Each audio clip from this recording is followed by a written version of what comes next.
Nisikia kukwambia, ukiwa na uamsho binafsi, nguvu ya Mungu itakuwa juu yako na utafanya maajabu kupita kawaida. Mimi nimemwona Mungu wakati nikiwa kwenye maombi kwenye taifa langu. Ninyi wakati mnaombea, siku mnachagua rais wenu, wakati mimi nilikuwa nimejitenga kwenye maombi zaidi. Kwenye maombi nilikutana vitu vingi sana, lakini hata niende straight, nilikutana na kitu ambacho cha taifa lenu, lakini pia nikakutana na jambo ambalo linaleta sura ya kumfanya Mungu akae kwenye taifa. Ndipo niliposhuhudia haya mataifa Mungu anayahitaji. Sikuwa barabarani, nikaletewa picha kubwa vile nguvu ya Mungu inavyotenda kazi. Roho akaniambia, unakumbuka mimi kwenye maisha yangu niliombea wafu wawili wamefufuka. Wafu wawili wamefufuka.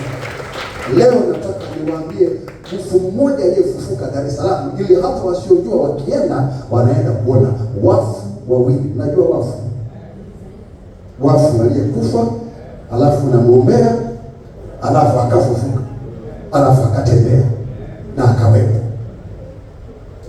Sasa leo nitakwambia habari ya mmoja aliyefufuka Dar es Salaam. Kwa nini? Kwa ile nguvu ya Mungu ambayo inakuwa juu ya mtu ambaye Mungu anadili na mtu huyo mmoja.